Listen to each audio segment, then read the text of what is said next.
여러분도 잘 알다시피 성경에는 유다라는 이름이 여러 인물들이 나옵니다. 창세기에 등장하는 야곱의 넷째 아들로 형제들 중에서 가장 그래도 책임감이 강하고 성실한 성격으로 나오는 그 유다가 있고요. 그리고 유다 지파의 조상이 되었던 그 요셉을 팔았던 그 유다가 있고, 또 바벨론 포로 이전에 예수님의 그 족보에 등장하는 또 유다가 있고요. 느헤미야 때에 예루살렘 그 성을 감독했던 사람의 그 유다가 있고, 예수님의 형제 중에 또 한 사람으로 유다가 있습니다. 성경을 제가 유다라는 말을 찾아보니까요, 893번의 유다라는 말이 나와요. 뭐 유다 족속, 유다 지파, 또 유다 뭐 여러 인데 그렇게 나옵니다. 사실 이 유다라는 그 이름은 찬양, 찬미 뭐 이런 아름다운 뜻을 갖고 있는, 하나님을 찬양하고 높이는 아름다운 히브리 유대인들의 흔한 이름이에요. 본래 아주 예쁜 이름으로 있었던 그런 이름이에요. 그러나 지금은 더 이상 그런 의미가 없어지고 배신의 어떤 그 대명사가 되는 것 같아요. 원래 뜻과는 다른 의미로 지금 사용되고 있어요. 영어 단어로 보면 유다라는 말을 보여지나요? 영어 단어로? 고개를 끄덕거리면 내가 알아요. 이거 안 보이거든. 네. 영어 단어를 보면 주다스, 이렇게 주다스, J-U-D-A-S 이렇게 표현해요. 그 주다스의 이 표현이 우리가 알고 있는 유다예요. 가론 유다, 배신한 자, 배반자라는 뜻으로 사용되고요. 원래 의미를 갖는 그 유다는 유다, 그야말로 J-U-D-A-H 아니면 주드 뭐 이런 식으로 표기하고 사용하고 있어요. 그런데 요즘은 그 이름으로 어떤 부모도 그런 이름을 짓지 않아요. 유다라는 이름으로 잘 안 짓는 게 아니라 아예 안 짓지 않나요? 제가 한때는 이런 생각도 해봤어요. 내 이름을 바꿔봐야겠다 해서, 여러분도 다 아다시피 저의 이름이 뭡니까? 온유 아닙니까? 그죠? 박온유로 바꾸고 싶다고 늘 했는데, 그 생각을 해봤어요. 만약에 누가 이거를 유다라는 이름으로 바꿨다, 그럼 박유다. 참 듣기는 좋은데, 박유다 하면 좀 늘 하나님하고 배신하고 하나님하고 등 돌리고 좀 그런 것 같아요. 그래서 어느 부모도 자기의 자식을 유다라고 짓지는 않을 것 같아요. 근데 반대로 나하고 좀 불편한 사람을 유다 같은 놈 이렇게는 요거는 사용하는 것 같아요. 그죠? 그래서 뭐 이거 농담이지만 그런 유다, 가론 유다라고 하죠. 가론 유다. 여러분들은 어떻게 생각하시나요? 하나님 앞에 의로운 사람이었을까요? 아니면 악한 사람이었을까요? 어떻게 예수님의 제자로 되었을까요? 뭐 이런저런 생각을 해보게 되었습니다. 어찌되었던 저나 여러분들은 아마 유다에 대한 생각을 할 때 같은 생각을 할 줄 압니다. 진짜 예수님을 팔은 악한 자이고 거짓과 배신자, 뭐 이런 생각들을 공의하게 저하고 같이 할 것 같아요. 그런데 어떤 학자들은 가론 유다가 애초부터 예수님을 배반할 의도를 가지고 그를 이렇게 따랐다고 얘기해요. 처음부터 아주 사악한 영이 그를 사로잡고 예수님을 해하기 위해서 접근한 자라고 말합니다. 이들의 주장에 의하면 가론 유다는 예수님이 유대 나라에 위협을 끼칠 인물이라는 것을 판단했기 때문에 예수님을 제거하기 위하여 의도적으로 접근하였다고 주장합니다. 말도 안 되죠. 그죠? 저희가 생각할 때는 말이 안 되는 것 같아요.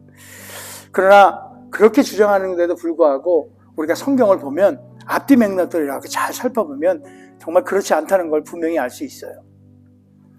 앞뒤의 어떤 맥락을 통해서 가론 유다의 행정을 이렇게 살펴본다면, 우선 당시 많은 유대인들은 여러분도 알다시피 조국을 침범했잖아요. 이스라엘을. 그죠? 이스라엘을 조국을 침범하기만 한 게 아니라 하나님의 성소를 더럽히고 뭐 이런 사람들 핍박하고 원수 같은 로마인들을 용서할 수 없었고 그들의 속박에서 벗어나고 싶어 했던 거예요. 그들은. 그래서 유대인들은 강하고 그들의 핍박으로부터 벗어나게 해줄 왕이 필요했어요. 왕을 막 기다렸던 거죠. 그렇게 해서 그 왕으로 말미암아 진짜 다시 이제 독립을 꿈꾸는 그런 사람들이 있었어요. 대부분의 사람들이. 그 중에 하나가 열혈 청년 가룟 유다예요. 그 가룟 유다는 예수님이 이렇게 또 기다리고 기다렸던 그런 왕으로 생각하고 또 그런 핍박으로부터 해방을 시켜줄 수 있는 그런 분으로 생각하고 자신의 고향을 떠나가지고 갈릴리에까지 와서 예수의 제자가 된 거예요. 가룟 유다는 처음에 정말로 예수님을 사랑하고 따랐어요. 그런데 그 스승으로 따랐던 예수님이 차츰차츰 자신이 기대한 방향으로 나가지 아니하고 주님의 어떤 말씀이나 행동이나 이런 것들이 자기 뜻과는 좀 다른 방향으로 이렇게 흘러가는 것을 점점 느끼게 됩니다. 다시 말해서 정치적으로 로마와 대항해서 싸우고 다윗과 같은 어떤 왕의 모습으로 메시아의 모습이 아니라 정말 무기력하고 자신을 막 포기하고 어떻게 보면은 막 속죄를 위한 죽음으로 자기 스스로를 막 내몰고 가고 유다의 그 품 안에는 그의 자기가 꿈꿨던 그 모든 꿈, 그런 계획 이런 것들이 예수 그리스도의 그 공생애 동안 함께 다니면서 본 모습을 보면 그 꿈들이 다 그냥 없어지는 것 같은 거예요. 결국 그는 스승이죠. 스승이라고 표현해요. 유다가. 그 스승과의 그 현실에 대한 어떤 절망감, 또 환멸감 이런 것들에 사로잡혀가지고 예수님을 팔아요. 그리고 자살에 이르게 된다. 이런 거죠. 근데 그 부분을 딱 바로 그 전후로 한번 돌아가서 생각해 보면요. 최후의 만찬 자리를 한번 떠올려 보세요. 한번 여러분 이렇게 상상 속으로, 머릿속으로 최후의 만찬의 그 자리를 보면 예수님이 그들 중에 누군가 자신을 배반할 것이라고 예수님께서 말씀하세요. 제자들에게. 그랬더니 모든 제자들이 그거 유다 맞죠? 이렇게 손가락질하지 않았어요. 그렇지 않고 다들 제자들이 어떻게 했냐면 그게 바로 저예요. 이런 식의 질문들을 해요. 예수님께. 배반할 자가 저입니까? 하고 예수님께 묻습니다. 만찬의 그 자리에서 예수님의 제자들이 묻는 질문으로 우리가 제가 이렇게 추론해 보자면 제자들은 마지막 순간까지도 가룟 유다에 대한 의심을 하지 않았어요. 그냥 자기와 같이 동역자로 거저 그냥 이렇게 같이 했던 것 같아요. 그걸 또 미뤄보면 가룟 유다는 정말 얼마나 진짜 치밀하고 아주 용의주도한 그런 사람이었는지 몰라요. 어떻게 그 제자들을 속였는지 모르겠지만 그만큼 가룟 유다는 다른 제자들로 그 동료들 그들이 보기에는 참 신실한 사람으로 보였었던 것 같아요. 그때까지. 따라서 가룟 유다는 다른 제자들과 마찬가지로 처음에는 예수님의 그 교훈에 감화되고 예수님의 그 능력에 탐복하여서 예수님을 따랐을 거로 생각이 됩니다. 점점 예수님과 함께 지내다 보니 이제 가다 보니까 얼마 지나지 않아 유다는 예수님의 놀라운 그 권능을 목격하고 두 눈으로 체험하고 수많은 사람들이 이렇게 따르는 것을 보게 되고 야고보나 요한이나 그 외 다른 기타 등등의 그 모든 제자들이 메시아의 왕국을 꿈꿀 때 가룟 유다 또한 그 꿈을 꾸었을 겁니다. 당시에 대부분의 유대인들의 그 생각으로는 그러니까 정치적으로 또 어떤 육체적으로 어떤 모든 것들이 로마의 그 압제 속에 정말 구제해 줄 수 있는, 구출해 줄 수 있는 또 다른 어떤 모세와 같은 그런 메시아를 고대하고 있었기 때문에 가룟 유다도 젊은 유대인으로서 정말 예외 없이 정치적인 어떤 야심을 갖고 예수님을 따랐던 걸로 보입니다. 가룟 유다는 다른 제자들과 달리 유대 출신이에요. 다른 분들은 어부들이고 어촌에 살던 그런 분들이잖아요. 근데 그에 비해서 가룟 유다는 예루살렘 인근에 있는 아주 도시에 살던 사람이에요.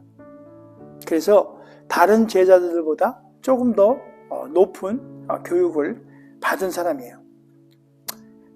그리고 더군다나 그런 어떤 유대인들의 특징 중에 하나가 이 선민의식들이 있잖아요. 어떤 자기의 어떤 자긍심이 굉장히 세요. 그래서 특별히 이 가룟 유다 또한 그렇게 했던 것 같아요. 그의 행적들을 보면 중간중간에 그가 말을 하는 것들을 보면 굉장히 어떤 나는 달라 이렇게 좀 또 다른 사람들하고 좀 거리를 두는 이런 것들을 보게 됩니다.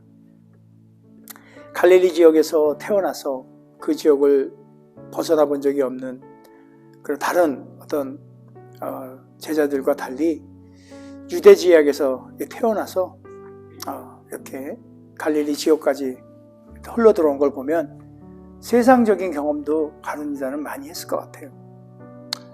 소박하고 단순하고 거저 그냥 어부의 삶을 살았던 그런 제자들보다는 세상의 어떤 물정과 또 재리에 밝아가지고 그렇게 그런 똑똑한 거죠.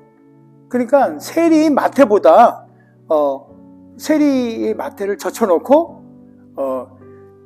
재정을 맡게 되잖아요. 그렇죠? 얼마나 초창기에는 참 똑똑하고 그랬을까 이런 생각을 해봅니다. 어떤 이들은 가룟 유다를 두고 유대를 그러니까 유대 그 민족 그 유대인들을 그 나라를 진정한 어떤 애국한 애국자고 예수님의 그 구속 사역에 위대한 진짜 숙명론적인 어떤 희생자로 이렇게 미화시키는 사람들도 있어요. 그 사람이 없으면 어떻게 예수님이 십자가에 가고 뭐 이런저런 말도 안 되는 얘기들 하는 사람들도 있긴 해요. 그러나 성경은 분명히 유다를 이렇게 표현합니다. 도둑이요, 멸망의 자식이요, 마귀라고 평가합니다. 다 알고 있어요, 우리가. 그죠? 유다를 마치 그냥 하나님의 일꾼처럼 이렇게 미화하는 그런 어처구니 없는 그 일들도 뭐 일어나는 게 이제 사탄들이 하는 얘기예요. 그리고 이단들이 또 하는 얘기고요. 외경을 들고 와서 유다서라는 외경을 들고 와서 그런 얘기들을 합니다. 성경을 자기의 어떤 유익대로 마음대로 해석하고 이러는 것들, 이런 어떤 성경을 이용하는 이들. 그래서 그들이 항시 주장하는 게 뭐냐면 내가 메시아야 이러는 거예요. 자기가 예수야 막 그냥. 그 이단. 다른 거 볼 거 없어요. 이단들은 그렇게 얘기하면 그냥 그 이단인 거예요. 그게.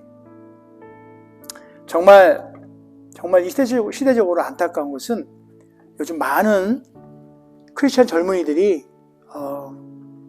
성경을 올바로 알 수 있는 기회들이 좀 많이 줄어드는 것 같아요. 특별히 팬데믹 이런 걸로 즈음에서 많이 좀 줄고 있고요. 신앙의 어떤 경험들이 이제 부족하고, 그리고 비성경적이고 반기독교적인 어떤 주장이나 이론에 빠져 이렇게 있는 경우가 있어요. 제가 정말로 좋아하는 프로그램 중에 하나가 잘잘잘이라는 프로그램이 있어요. 유튜브로 이렇게 나오는데 성경을 아주 뭐라 그럴까요? 이렇게 좀 친근하게 잘 설명해 주는 김기성 목사님이라든지 누구죠? 하여튼 유명한 목사님들이 나와서 성경을 잘 설명해 줘요. 근데 한동안 안 하다가 엊그저께 한 편을 나와서 봤는데요. 참 독일서 공부하고 또 이분은 그 학자예요. 과학자. 그리고 한국의 어떤 아주 박물관인가요? 거기서 학자로서 이렇게 있는 분인데, 그분이 말씀하시는 것이 성경도 자기는 믿지만은 이 합리적이지 않다라는 그런 얘기를 해요. 그래서 창조론이라든지 그런 이론적인 것들, 세상에서 얘기하고 있는 걸 과학적인 이런 얘기들. 그래서 그분 얘기 중에 참 부담되는 것들이 지구가 45억 년 됐는데 성경에서 보면 한 6천 년 되거든요. 6천 년 조금 이렇게. 근데 과학적으로 생각하고 자연적으로 자연의 어떤 현상들을 두고 보면 6,000년은 좀 그거보다는 45억 년이 자기는 좀 타당성이 있다라고 그렇게 얘기를 해요. 그분의 그 말이요, 굉장한 영향력을 미칩니다. 왜냐하면 그 유튜브 채널을 보고 있는 사람이 수백만 명이 보고 있어요. 어찌 보면 한 사람의 그 개인적인 생각, 성경과는 다른 이런 생각들로 인해서 많은 영향이 미칠 수 있어요. 그뿐만 아니에요. 한국에 또 그 기도 운동들이 많이 있어요. 신사도 운동이라든지 뭐 이런 것들, 기도 운동들을 해요. 보기에는 참 좋습니다. 뭔가 뜨겁고 기도합니다. 그 중에 이 라이하우스라는 그 하고 있는 분이 계세요. 젊은 친구인데 처음에도 저도 참 좋았어요. 신실하신 젊은이가 이렇게 뜨거운 복음을 이렇게 진짜 뜨거운 감자 뭐 이런 식으로 했는데 시간이 지나면서 보니까 이 어려움이 있는 거예요. 그 안에. 그래서 제가 뭐 이단이다 아니다 이렇게 평가 내릴 수 있는 뭐 저에게도 없어요. 그러나 교계에서 교단에서 그를 이단으로 생각하고 또 그래서 그에게 이단 경고를 줘요. 그래서 자기가 나와서 잘못했다고 시연해요. 그러고 나서 돌아서서 다시 돌아가 버렸어요. 근데 이런 일들은 그런 거예요. 사고가 생기잖아요. 그 개인적인 생각이 생겨요. 그러니까 세상에 지금 온갖 것들을 많이 막 유혹적인 것들이 많습니다. 거기에 현혹돼요. 그래서 뭐 한때는 뭐 666이 어쨌느니 짐승의 숫자가 어땠느니 베리치빈이 뭐 이런 얘기들을 합니다. 여튼 흔들리지 않는 그런 믿음이 있어야 하는 것은요, 결국은 말씀과 또 기도 생활만이 그것으로부터 우리가 이렇게 보호할 수 있는 것으로 좀 생각이 됩니다. 그래서 교회가 우리 젊은이들에게 하나님의 군사, 진짜 정병으로 잘 성장할 수 있도록 더욱 우리가 힘을 쏟아야 할 것으로 생각을 해봅니다. 정말 좋시네요. 제가 지난 금요일 날 무디 신학교에 아이들 그 신학생들이 금요일마다 예배를 드려요. 그 예배에 저를 초청을 했어요. 말씀을 전해달라고 해서 고민하다가 제가 그 신학생들 중에 대부분이 그날 가보니까 한 30여 명 왔는데 2명 빼고는 다 선교사의 자녀들이더라고요. 2명을 빼고. 이 2명도 역시 크리스찬이에요. 그래서 제가 이제 가기 전에 고민한 것은 딴 게 있는 것이 아니라 그들에게 무슨 말씀을 전할까. 얘들은 평생 태어날 때부터 엄마 아버지 그 목사님들 선교사의 그 어떤 그런 구조 속에서 자라난 아이들이잖아요. 그러니까 제가 그랬어요. 그 친구들에게 모태신앙과 같은 그런 장아찌 진짜 그냥 늘 태어나 보니까 내가 목회자의 자녀이고 장로님의 딸이고 이런 식의 그러지 마라.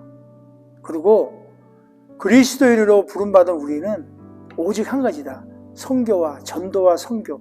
이거 우리가 맡은 사명이니까.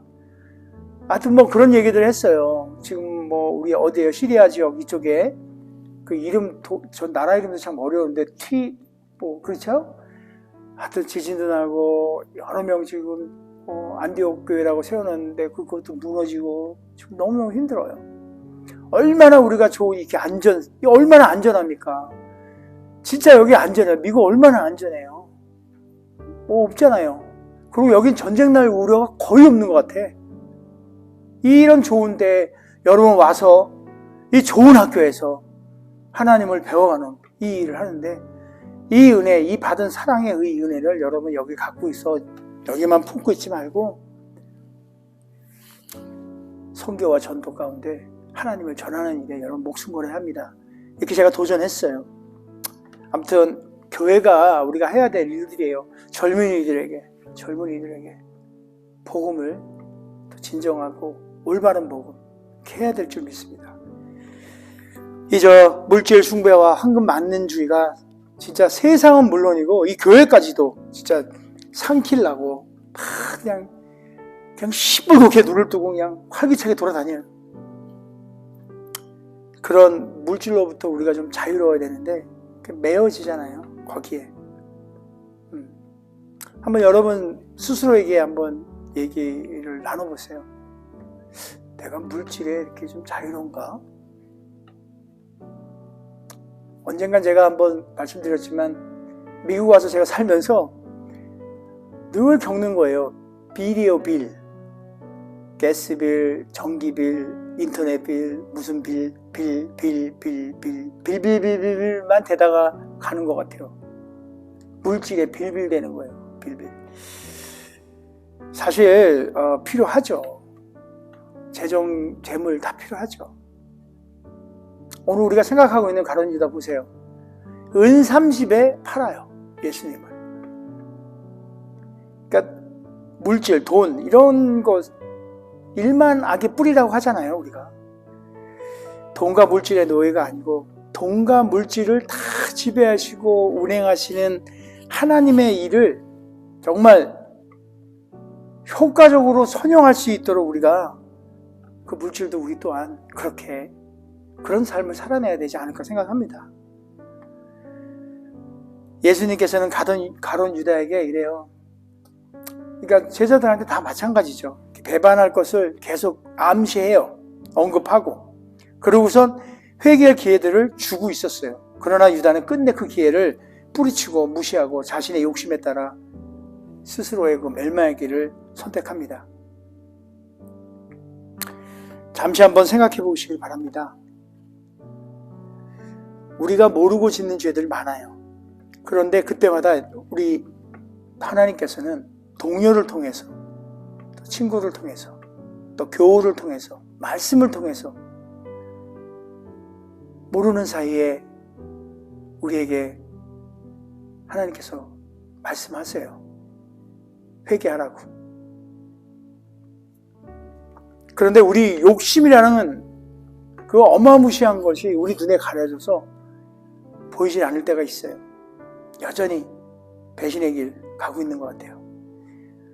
사실 죄 짓고 살고 싶지 않죠. 그런데 그에 반해서 죄 안 짓고 완전 무결한 사람이 정말 얼마나 될까요? 의인은 없나니 하나도 없다고 누가 그랬어요? 우리가 보기엔 굉장히 의인인 바울께서 의인은 없나니 하나도 없다. 그러니 사실 여기 앞에 있는 저 정말 부끄럽습니다.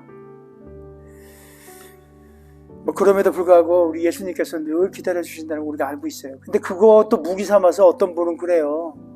전도하러 가면 얘기하다 보면 그냥 죽기 전에 하지 이런 식이에요.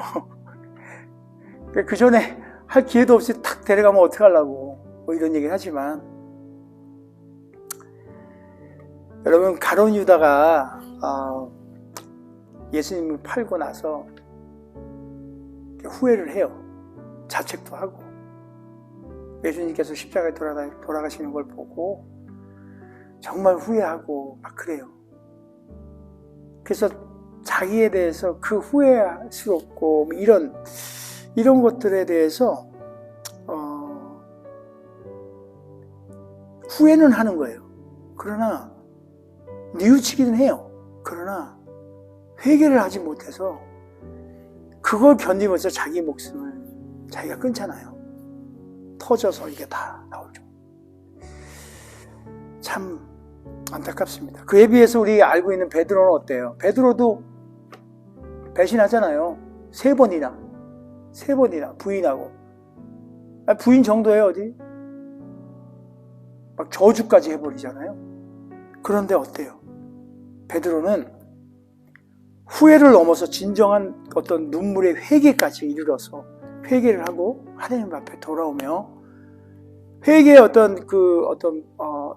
그러니까 가룟 유다와 베드로의 두 차이를 보면 가룟 유다는 후회하고 이렇게 하지만 거기서 끝나요. 근데 베드로는 회개라는 차원으로 갔는데 얘는 죽었지만 가룟 유다는 죽었지만 자살했지만 베드로는 이제 남은 인생을 하나님께 드린다는 그 헌신의 그 드림이 있었던 거죠.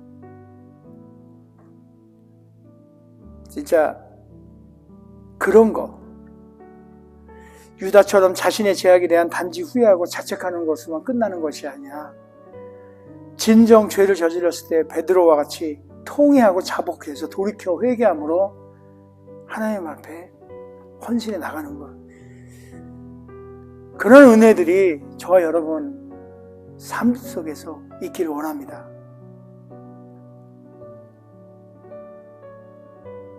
누구보다도 정말 열심과 열정을 가지고 예수님을 사실 가룟 유다는 따라갔어요. 근데 제가 지난주에 얘기했나요? 제가 우리 아들 혼냈더니 너 왜 그랬냐? 지난주 아닌가요? 지지난주였나? 지난주? 왜 그랬냐 그랬더니 걔가 하는 말이 사탄이 자기한테 그렇게 하라고 시켰다잖아요. 어디서 그 얘기를 들었는지. 가룟 유다도 그래요. 성경에 그렇게 나와 있어요. 응?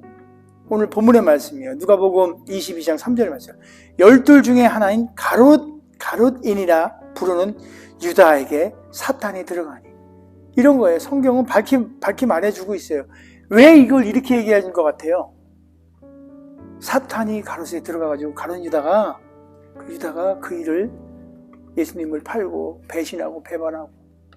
왜 이렇게 얘기했을까? 저는 이제 그냥 저를 위로하는 마음에 이 사람이에요. 늘 사람은 핑계를 대고 그래요. 누군가 탓을 해야 돼요. 아담 때도 그랬잖아요. 선악과에서는 아이고 그냥 제가 먹으라 그래서 먹었어요. 다 이렇게 핑계 대잖아요. 그게 어찌 보면은 인간한테 참 편안한 거예요. 편안한 거예요. 그걸로 통해서 그나마 좀 이렇게 막을 수 있다고 생각하나 봐요. 절대 그렇지 아니한데. 저는 그러지 않길 바랍니다. 우리가 되도록이면 그냥 인정하고 시인하는 게 참 좋은 것 같아요. 그러니까 어찌 보면은 딱 진짜 우리의 마음이 딱 가룟 유다의 마음이 아닐까 생각합니다.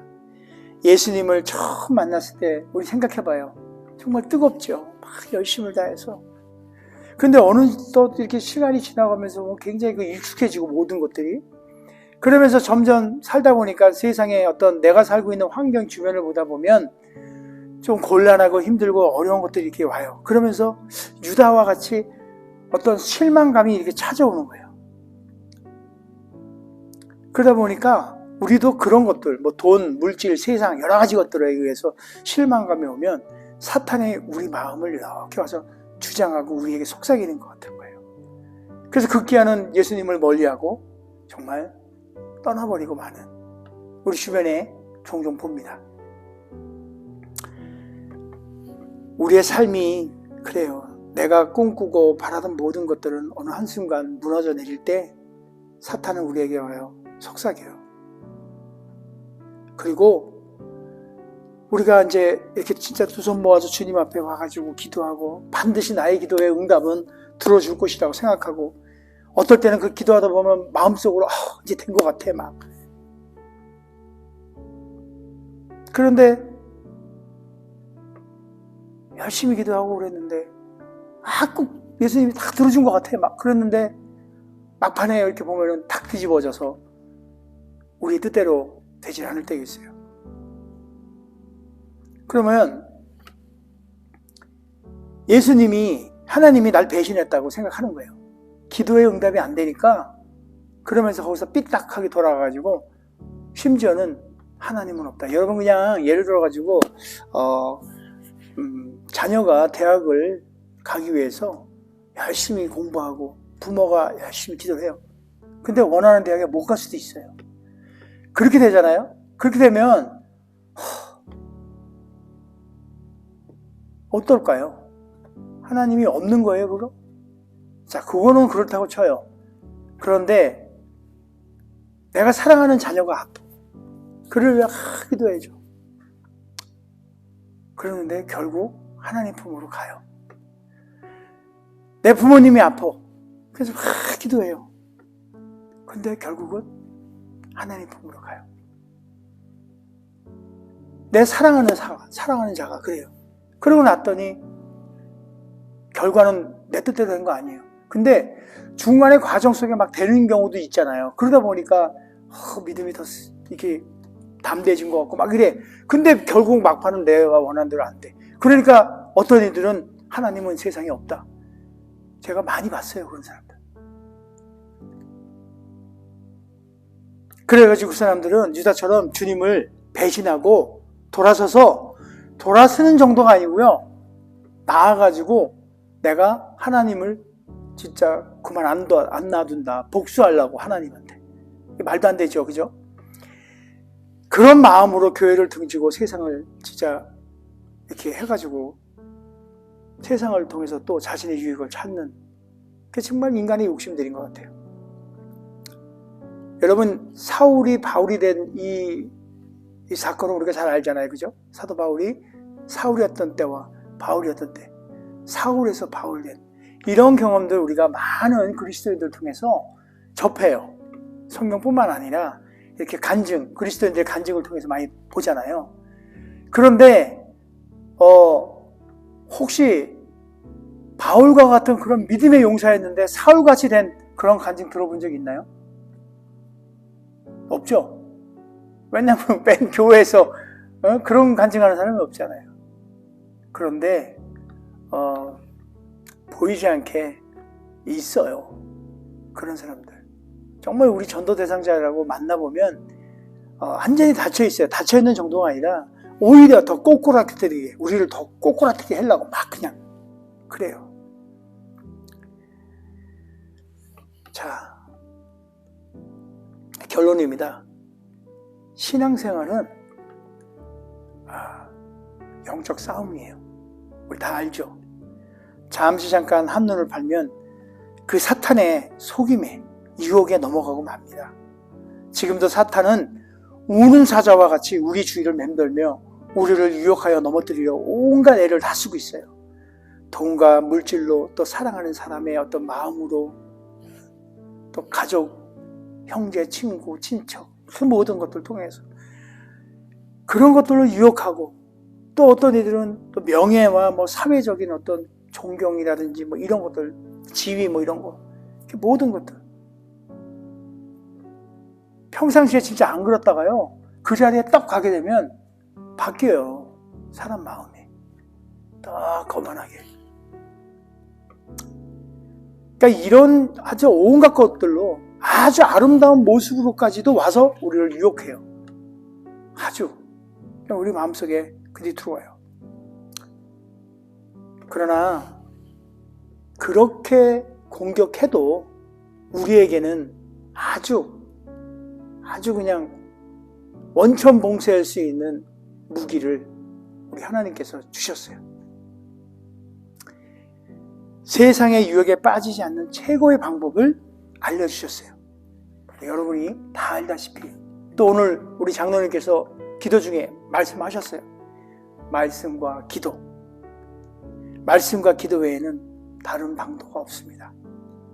그래서 성경은 날마다 주야로 주의 말씀을 묵상하고 또 쉬지 말고 기도하라, 이렇게 명령하고 있는 거예요. 사무엘상 12절 23절의 말씀을 보면 나는 너희를 위하여 기도하기를 쉬는 죄를 여호와 앞에 결단코 범하지 아니하고, 이렇게 말씀해요. 기도하지 않는 건 뭐요? 죄. 기도하지 않는 건 죄라고 해요. 말씀과 기도, 이것만이 세상의 유혹, 사탄의 그 공격으로부터 막아낼 수 있는 최고의 방어예요. 지금 진짜 분별할 일들이 그렇게 많은 세상이에요. 이때 정말 분별할 것들이 너무 많아요. 신앙을 지키고 사탄의 유혹으로부터 현혹되지 않도록 정말 날마다 진짜 힘써서 말씀의 묵상과 기도를 우리는 꼭 해야 됩니다. 지금 당장 교회에 있다고 해서 우리가 안심할 수는 없어요. 그냥 교회에 왔다고만 되는 일이 아니에요. 어쩌면 우리도 언젠간 진짜 사탄의 계계에 넘어가지고 예수님 진짜 예수님 입에 입 맞추고 원수들에게 예수님을 넘긴 그 진짜 가룟 유다처럼 우리도 홀딱 넘어갈 수도 있어요. 날마다 말씀과 기도 가운데 없다면.